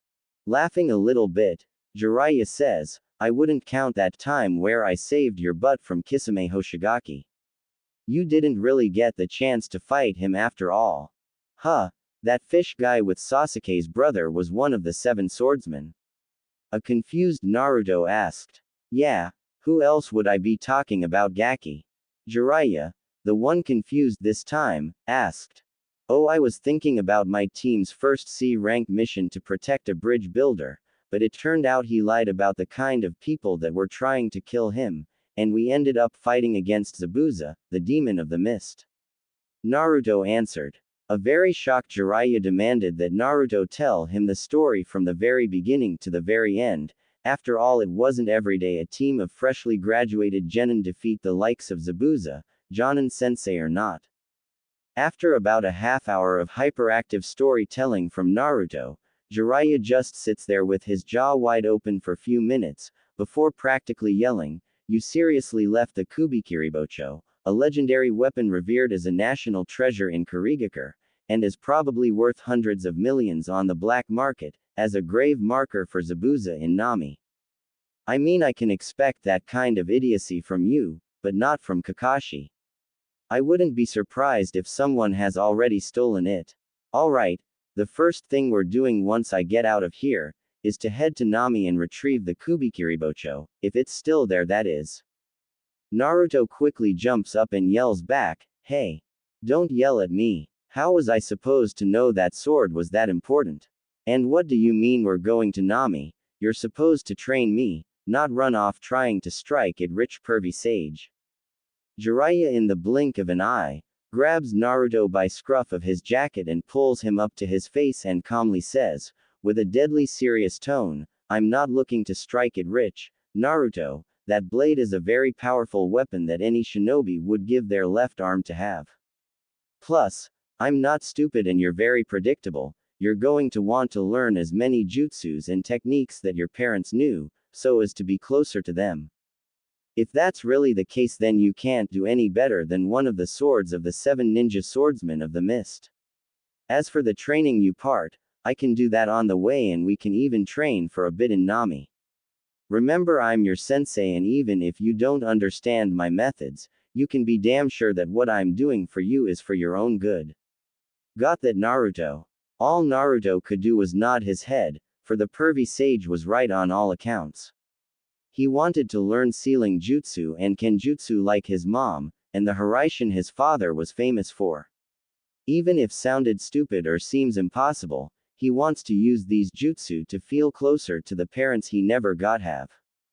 Glad to see that Naruto understands, Jiraiya gently puts him back down and says, "Now go get to work on the leaf exercise. I want you to have it split in 2 by time we head out." As Naruto runs out to meet the pervy sage's challenge, Jiraiya thinks about how hard these next 2 years and 3 months are going to be for the both of them, and can only groan out at how much research he'll be missing out on. Yet that can't keep the grin off his face as he looks out his window to see about 1,000 Naruto clones holding leaves in their palms. A week had passed since Jiraiya had been discharged from the hospital. Jiraiya and Naruto are standing in front of the great Naruto bridge leading into Nami, looking up at the sign. That causes a single thought to enter Jiraiya's head: oh great. The Gaki already has an ego the size of the Hokage's monument, now it's just going to explode up to an unbelievable level. During Jiraiya's internal plight, Naruto is just standing there slack-jawed, unable to process the awesomeness of having a bridge that saved a nation named after him. That didn't last long, for Naruto shouted out in glee, "See, pervy sage, I told you I'm a badass shinobi and this proves it. Hey Gaki, don't let this go to your head. There are countless shinobi that have accomplished outstanding and world-changing events that still found themselves in an early grave. Hell, just about every Hokage, except the third, died fairly young, your father being the youngest. So don't you dare get up on some high horse when you haven't even reached the greatness of the Hokage, otherwise I might as well dig your grave right now." Jiraiya chastised. This causes Naruto to deflate fast and mutter out, "I'm sorry, pervy sage. It's just that almost nobody thinks that I'll ever amount to anything, and to have the entire nation of Nami practically shout out otherwise, filled me up with so much joy that I couldn't contain myself." Jiraiya responds, "Look kid, I wasn't trying to make you feel bad, you just need to realize that a swelled head has killed more shinobi than any jutsu. I don't want you to be the next victim of pride, it's called a deadly sin for a reason. Naruto replies, alright pervy sage, I won't forget, but once I become the greatest Hokage ever, I will have you write a book about me and it'll outsell everything you've ever written. Believe it. Even though he was still being boisterous, he knew that everything pervy sage said was true. His father was an unbridled genius who became the youngest Hokage in a flash, was feared throughout the shinobi world, and yet he still died young. Not to mention all of the overly confident assholes he has given a beating to in his years as a shinobi, like Neji, but he has mellowed out recently. He could make a long list of people like that, but that was boring and he had better things to do. Jiraiya could just smirk as he replied, sure, if you actually accomplish your dream I'll write a book about you, but I'll tell you now, your life's story won't be able to surpass my masterpieces, Make Out Paradise, Make Out Violence, and Make Out Innocence. Even my work in progress, Make Out Tactics will outsell your story. Trust me, people want stories with passionate romance and more than a good action story. Naruto snaps back, my life is already a way better story than those boring perverted book you write. Only perverts like yourself and Kakashi-sensei like that crap. Oh really? If that was the truth then there is no way my bank account should be as high as it is. This may come as a shock to you, but my perverted books as you put it, are among the highest selling books out in publication right now. So unless you become a lot less dense about women, then there is no way in hell your life story will even hold a candle to my Makeout series Gaki. Jiraiya laughs back. With a blush Naruto says, hey, I'm not dense about girls, don't you remember my sexy jutsu? And I do have a crush on Sakura-chan. Jiraiya turns to face Naruto while he simply replies, first of all, an understanding of the female form is not the same as understanding women. Secondly, with this Sakura girl, you're only proving my point. If you had even the slightest of understanding of women, you'd know that girl has no romantic interest in you whatsoever. Hell, with the way she begged you to bring back Sasuke should have been a big hint at who she loves. With fire in his voice, Naruto says, yeah I know she loves Sasuke, but that doesn't mean she can't become interested in me. All I have to do is keep trying, she'll eventually accept my feelings for her. I don't give up. That's my Nindo. Believe it. Realizing that he needs to nip this in the bud and fast, Jiraiya, with a serious look and tone of voice says, Naruto, I need you to pay attention to me because what I'm about to say may be harsh but it's the cold hard truth. There is nothing wrong with persistence, but eventually you have to accept when someone doesn't feel the same way about you as you do them. Trust me, nothing good will come out of a one-sided obsession. At best, it will lead you down a life of loneliness, where you'll be envious of the happiness of others, never experiencing it for yourself. At the worst you can end up driving her away completely, where she will go out of her way to avoid you, cutting off all ties with you. No more being on the same team, no more friendship, nothing. Do you really want to lose her as friend and teammate? Naruto had never even considered that she could get so fed up with him that she'd stop being his friend. He loves her, but he'd rather let her go and keep her as a friend, than hold on so tight that she'd stop being in his life. Sadly he replies, tearing up, no, I don't want to lose Sakura, but I don't know how I'm supposed to stop loving her that way. Jiraiya answers with understanding and compassion, I'm afraid that you may never stop loving her in that way, but you can let her go and be happy that she's happy. To do this you'll have to try finding someone else who returns your feelings, and trust me when I tell you, you'll feel much more love than you've ever felt before. In the moment where your feelings are returned, will you truly understand what love is? Sniffling a little bit Naruto asks, why are you telling me this? Because you need to hear it and I don't want you to end up like me. I spent so much time chasing after Tsunade, that my entire life passed me by. Sure I'm a famous shinobi and author, but I missed out on having a family of my own. Who knows how many opportunities I missed out on by not being able to move on from her, even though she rejected me repeatedly, usually with a fist to the chin. The point I'm trying to get across to you is that you shouldn't be so blinded by what's right in front of you, that you miss out on what is waiting right around the corner. Jiraiya answered, with the hope that at least Naruto would give it some thought. I don't know if I can, but I'll try, pervy sage. Just, let's not talk about this anymore, please. Naruto choked out. He wasn't expecting for things to get so real all of a sudden. It's just too much for him to think about right now, maybe he'll figure it out later. Jiraiya simply nods his head and turns back around to continue crossing the bridge, knowing Naruto needs time to process what he said. After all, one doesn't get over someone with the snap of their fingers, it takes time and a whole lot of self-examination, and even then there is no guarantee you will. Walking a few paces behind Jiraiya, Naruto is lost in thought, eyes squinted shut and chin in his hand. In an attempt to avoid thinking about his love life, or lack of one, he's thinking about the training he has been doing since Jiraiya was hospitalized up to now. The first 3 days of trying to split a leaf with just his chakra had been progressing slowly, some of his clone could barely rip the leaf, while others would be over halfway through it. Then there was the annoying way people would watch him, like they never saw a bunch of clones hunched over and grunting before. Okay, that was probably true, but it still made him nervous.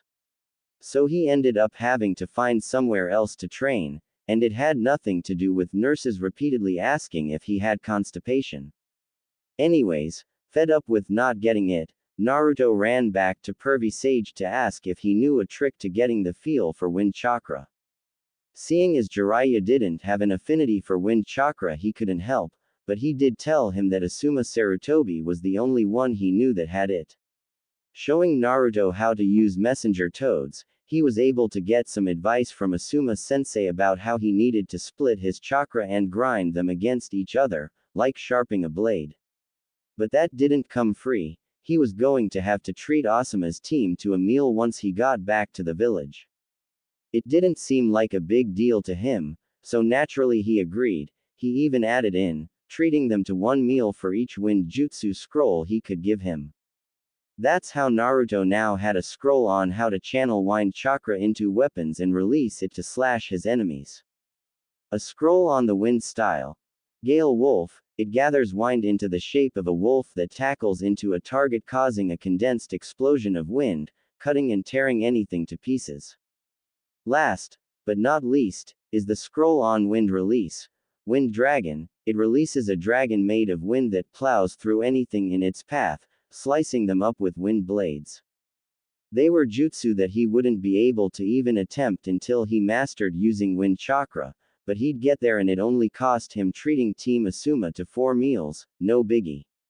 It only just now came to his realization that feeding Choji was a part of the deal he already made.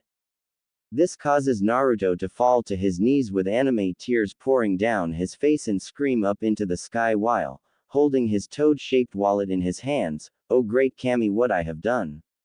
Forgive me, Gama-chan. He was going to be eaten into bankruptcy. Hearing Naruto screaming causes Jiraiya to turn around with a confused look on his face and ask, what in the world are you crying about, Gaki? Standing up now, but with anime tears still pouring down his face, he answers, I promise to treat Team Asuma to 4 meals when we get back to the village. Team Asuma, oh that's your generation's Ino Shika Cho trio. That causes Jiraiya to burst out into laughter. Ha ha ha ha, you're so screwed, Gaki. The Akamichi appetite is legendary. You'll be lucky to keep the clothes on your back. Why in the hell did you promise that? Naruto bashfully answers, I did it for some advice on using wind chakra and 3 scrolls on wind jutsu. Jiraiya laughs back, Asuma played you big time. But look at it this way, at least you learned a lesson on making deals, and that's if it sounds too good to be true, then it probably is.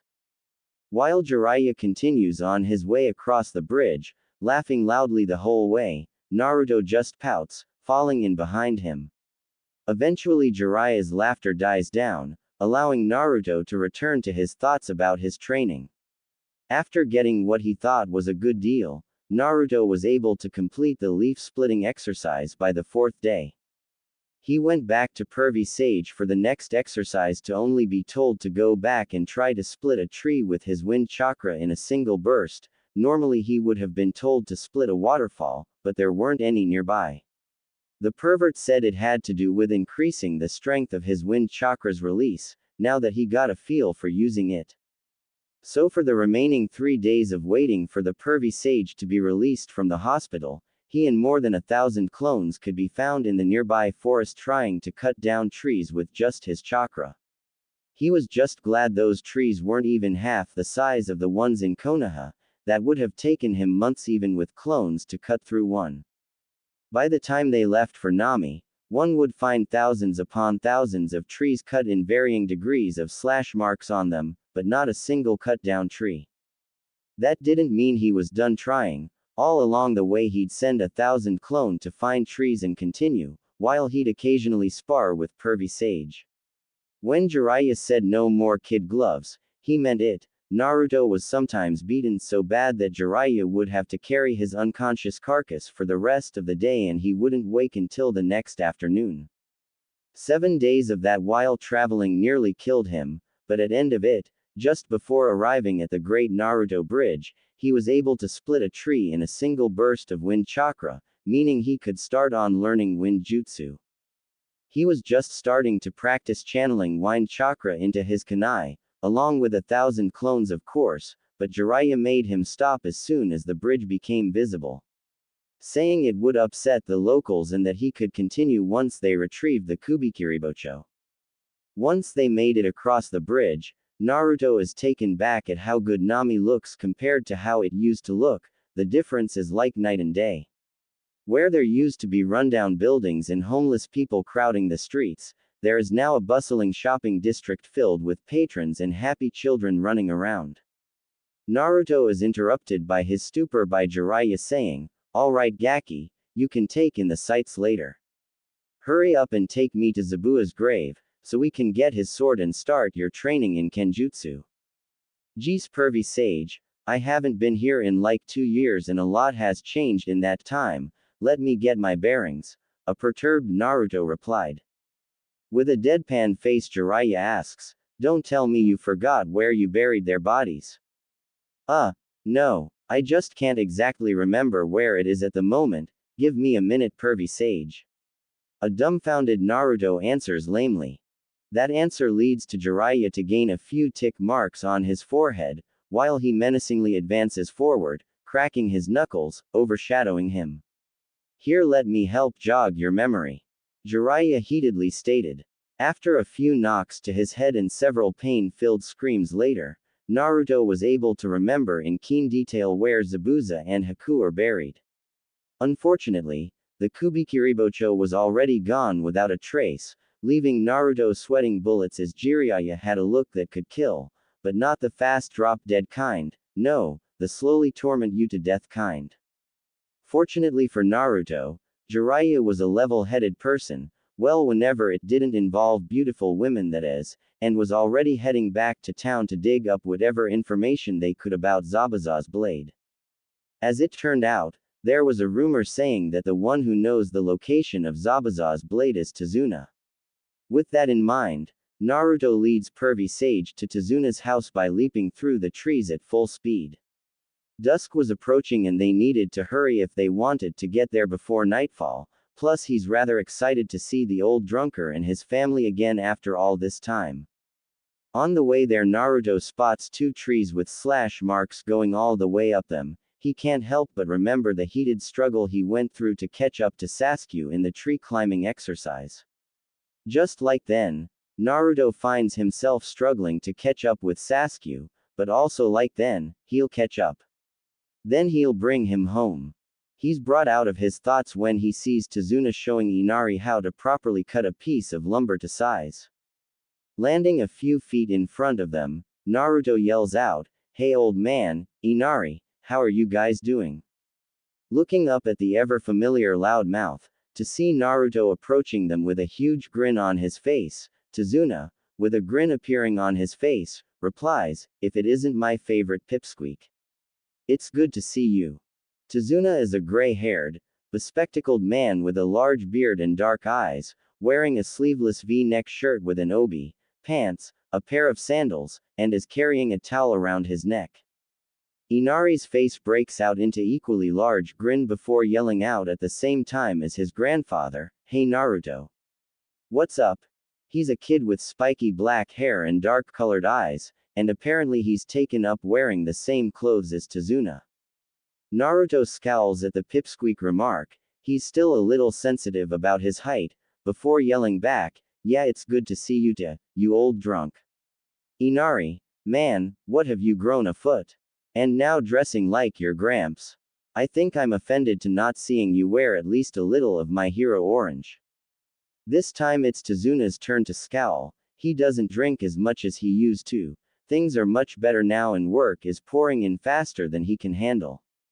While Tazuna scowls, Inari answers, "Yup. I'm going to be taller than you at this rate. And for your information, I have a custom-made orange towel I'll be wearing when I start working jobs with Gramps." Believe it. That reaction brings a smile to Naruto's face, while both Jiraiya and Tazuna just stand there with deadpan faces, hoping Inari will outgrow that habit. Snapping out of his stupor, Tazuna asks, "Hey brat. Who's the big guy? Did something happen to your sensei and where's the rest of your team?" That gets Naruto to stop his conversation with Inari, to answer, "Huh. Oh, no. Kakashi-sensei is fine and Sakura-chan is training back at the village with Tsunade Bachan. This is Pervy Sage, he's training me for the next, 2 years and 2 months." Naruto replied. Jiraiya shouts out, "Hey Gaki. I have name. It's Jiraiya the Gallant, the Toad Sage of Mount Myoboku, and one of a super pervert who calls peeking on women in the bath research, so in short, Pervy Sage." Naruto interrupts, causing said pervert to just sag with a rain cloud over his head. "What about Sasuke? What's he doing?" Inari asked, completely ignoring Jiraiya. "Oh, you see, we kind of got into a fight, but don't worry. We'll resolve our problems when I'm done training," Naruto shakily answered. Inari, wanting clarification, asks, "What did you guys fight about? Was it over Sakura?" The last part being said playfully. Naruto becomes a bit saddened, while looking down at the ground, unable to look anyone in the eye. He thinks just not of Sasuke's defection, but his failed attempts with Sakura that Jiraiya poked at earlier. Seeing Naruto's downtrodden look, Tazuna says, "Alright Inari, that's enough of that. Whatever happened is between them and is none of our business.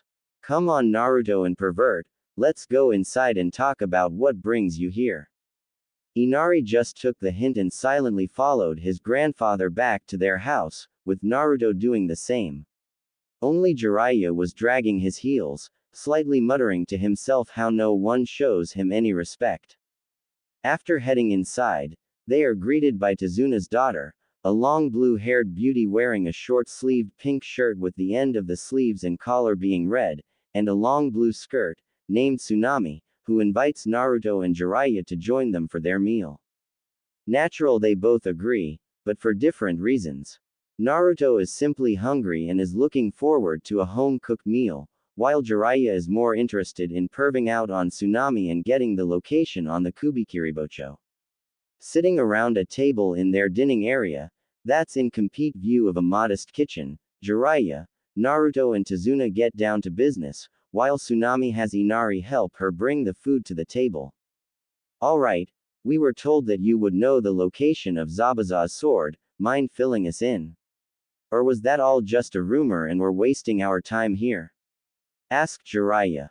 Tazuna's face showing a sudden look of realization answers, "No, it's not just a rumor. I know exactly where his sword's at, or more exactly to say who has it. To be honest, I was contemplating whether or not to hire your team to take care of the issue, but I've been very busy lately doing jobs all over the elemental nations. Then again, it's my fault that piece of scum got his hands on Zabuza's sword in the first place." With a shocked expression, Naruto asks, "How is it your fault? Someone stole it? Did you try selling it for more booze?" Jumping up and yelling in Naruto's face, Tazuna says, "No, you little brat.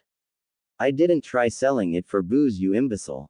I might like the occasional drunk more often than not, but I'm not about to desecrate the grave of the man who killed that little shit Gato just to buy a drink."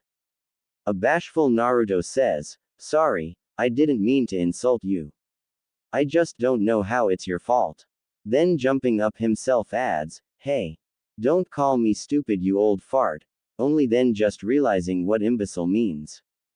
With sparks shooting from their eyes and colliding, looking like a fight was imminent, only to be stopped by Tsunami with a look that only women have, saying keep it up and you'll live to regret it. They both sat back down with a shiver running through them at the image of unspeakable horrors being inflicted upon them, but still glaring at each other. The conversation was put on hold while food was passed around and everyone had their share, talking lightly about everyday things and a few exaggerated stories. Tsunami would not allow any arguments to disturb the meal she made, and not a man there would do otherwise. Thus it was after she cleared the table and sent Inari to wash up and head to bed, that they could get back to the issue of Zabua's stolen blade. This time Jiraiya, wanting to do all of the talking, asks, "Now, how exactly is it your fault that Zabuza's sword was stolen?" Tazuna answers with shame, "It's all because of a big job I got around here, and there was no way I'd pass up a job that paid good and was local. This job was for a man named Tenzin. He wanted a castle built to look traditional but with modern comforts like plumbing, electricity, AC and heating. It was a big job offering a lot work to a lot of people, and with a still recovering economy, I wasn't in any position to say no." Taking a moment shake his head in shame, he continues, "For the most part everything seemed on the up and up. He paid for all the materials and half the labor costs before we even started. That's why I got chummy with the guy." Eventually the story of Gato's rise to power, our pain and suffering that followed, to how he was finally killed, came up. When I told him how Zabuza died killing Gato, he quickly asked where he was buried and what happened to his sword. I was little drunk at the time and I didn't see any harm in it, so I told him. Tazuna tightens his hands as a grim expression crosses his face. It wasn't until after we finished building his castle that Tenzin changed, or more accurately showed his true colors. Swarms of his thugs came and inhabited the area. He had them steal Zabuza's sword and give it to his bodyguard. He's even claiming to be the one who killed Zabuza, using the sword as proof. Ever since, they've been shaking down small businesses, running illegal gambling halls, and even started selling drugs. We ended up helping a crime boss get his hooks in our country." Tazuna was yelling out in anger at himself by this point. Hey, you can't blame yourself for some scum coming along and taking advantage of all of you in a vulnerable moment. Tenzin is the only one to blame, so stop attacking yourself. Jiraiya sternly said, trying to get him relax. Taking a calming breath, Tazuna replies, "You're right, but still, after Gato I should have seen this coming. Don't be so hard on yourself, old man. Besides we're here and I'll personally kick this Tenzin guy's straight out Nami." "Believe it," Naruto shouted out while slamming his fist on his puffed out chest. "Thank you, Naruto. I just wished we didn't need you to fix our mistakes," Tazuna says with a small smile and tired eyes.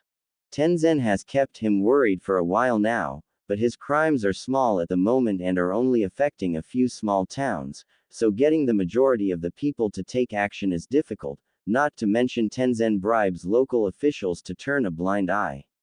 In a few years he could end up being as bad as Gato, and that's the last thing he wants to happen, so he'll rely on Naruto again to save them. "It's no problem, like the Gaki said, we'll take care of it.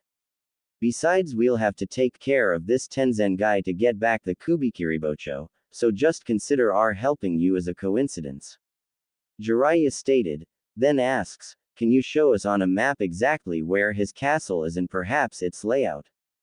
"Yes, of course, it's the least I can do. I'll be back with a map and the castle's blueprints," answered Tazuna. It's about mid-afternoon when Naruto is watching hundreds of Tenzin's men riding in on horseback. The night before, after going over the blueprints to make sure there are no secret passageways out of the building and going over the surrounding terrain in case of having to chase down anyone fleeing, Jiraiya went to the castle to frighten Tenzin into calling in all of his men from all over Nami to protect him from Naruto's impending invasion. They agreed to do this so that they can round up his entire crew in one shot. Now Naruto is waiting as the last of his men to make it inside the castle's gates. He'll be going in alone as a way to gauge his progress and give him some more combat experience. To make it harder on him, Jiraiya forbid the use of lethal force, even though Naruto was never planning on killing anyone in the first place, because sometimes he'll be sent on missions that involve capturing your prey alive. Also, he's not allowed to use any of his jutsu. Jiraiya said that relying on jutsu to win a fight is dangerous, for there will be times when you'll not be able to use jutsu, so you'll need to be able to fight and win without them. In short, this is a test of his taijutsu, skills with his ninja tools, and his ability to improvise. Seeing the last horse cross through the gate before it slams shut, locking in place, Naruto begins his assault on the enemy's fortified position. The plan is simple enough. He rigs explosion tags at the gate and rear wall of the castle grounds to split their forces. Then he'll start tearing into their numbers by climbing over one of the undamaged walls, completely unnoticed by the guards, who will be too busy trying to put out fires and planning to counter a fictional pincer maneuver, picking them off one by one with improvised traps. That'll only last for so long before they notice that the explosions were just misdirection and that they're already under attack. When that happens, he'll switch to using kunai and shuriken to disarm, immobilize them, finishing them off with nothing more than his taijutsu. All of that happened in almost a blur, because Naruto took off his leg weights before arriving, making him far too fast for those second-rate thugs to even see.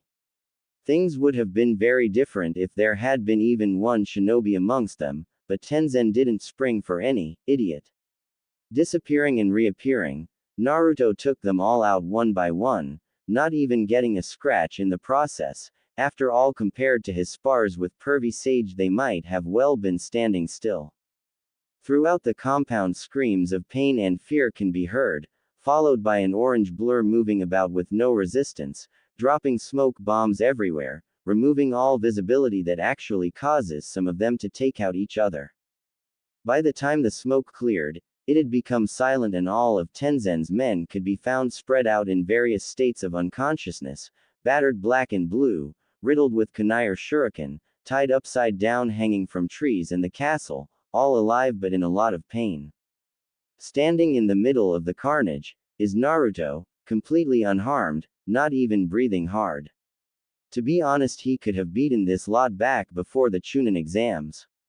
He's currently looking up at the top of the castle with fierce eyes, where Tenzin is hiding out. With a smirk, Naruto kicks in the castle's doors and runs through the building, dispatching the few guards Tenzin had left on the way to the top. Going up the final flight of stairs, Naruto enters a large room with Tenzin, who's shaking in fear and standing in the center of the room. As Naruto approaches him, a large broadsword, as tall as a full-grown man, shaped like a butcher knife with two cutouts, a circle close to the top and a semicircular one nearer to the extremely long handle, comes slamming down on Naruto. Naruto barely dodges in time, jumping to the side, causing the Kubikiribocho to become embedded in the floor, leaving the large bodyguard wide open. Naruto goes in with a jumping uppercut, launching the bodyguard into the air and releasing his grip on the blade. He then jumps up above the flying guard, and goes into a spinning heel axe kick, connecting with the guard's head, slamming his face into the ground and knocking him out. Turning around to face the quivering Tenzin, Naruto grabs the handle of the Kubikiriboko with one arm and lifts up, only to be unable to remove it from the floor. It weighs more than pervy Sage. Adjusting his grip with both arms this time, he lifts the blade up and on his right shoulder, only to begin to fall backwards, but he was prepared for that and quickly shifted his body weight forward to counterbalance the blade's weight, grunting softly. Tenzin can't believe what's happened, a little fucking kid dressed in orange has single-handedly destroyed his entire crew. He knew that a shinobi was coming for his life. He was told by a masked man, receiving a small fortune in exchange, that the local villagers secretly hired the same leaf shinobi who saved their country from Gato. So he summoned every last man in his employ to protect him. In having watched this kid wipe out hundreds of the best skilled mercenaries money could buy, Tenzin had given up all hope that he was going to survive. He now regretted not springing for Rouge Shinobi. They are apparently worth the cost, too late now. As the boy lifted the blade up on his shoulder, Tenzin dropped to his knees and started begging for his life. Offering up all the money he had and even promised to leave Nami and never return. After listening to the cowardly excuse of a man beg for his filthy life, Naruto said with venom in his voice, "Fine, I shall let you live, but only if you return all the money you've taken from the people of Nami." Tenzin quickly bowed his head and yelled out in relief, "Yes, yes, of course. Thank you for your gen." Cutting him off by swinging the Kubikiribocho down a few inches from splitting his head open, Naruto yells out, "I don't want your thanks, scum. I want nothing more than to see you die, but that wouldn't get the people of Nami their hard-earned money back. It's because of them you get to live, so be thankful to them. You have till the end of the week to do everything I told you to do and leave Nami forever. If you ever do something like this again, I will find you and kill you. Do you understand me?" Tenzin, with his newly formed puddle of urine and slightly cut head, meekly cries out, "Yes. I understand." Naruto removes the blade from his head and stabs it into the ground, then while cracking his knuckles, replies with a fox-like grin, "Good. Now that we got that out of the way, I can now start your beating for disturbing Zabuza's grave and for claiming to have killed him." What follows is an hour-long whopping filled with pleading screams and begging for mercy, all of which go ignored. Waiting for Naruto in the castle's courtyard is Jiraiya, sitting on a pile of beaten thugs, holding a small scroll in his right hand and leaning his head on his left. He had spent his time collecting the sellable weapons belonging to the unconscious thugs and checking if any of them had a bounty on their head. As it turned out a few did, the ones Jiraiya is sitting on. He plans on sealing them up inside a toad and turning them in for their bounties at the nearest police station. It wasn't going to be all that much, maybe 2 million ryo, they're just small-time criminals wanted for their various crime here and there. If it had been a bounty on a shinobi, we'd be talking tens of millions to hundreds of millions, but unless they were Rouges like Orochimaru he wouldn't even try. It could cause all sort of trouble and he didn't like the idea of hunting people down for doing their jobs. Most bounties on shinobi are for collecting vendettas or stealing bloodline abilities like the Sharingan, exclusively run by criminals hidden throughout the elemental nations, making shutting them down extremely difficult.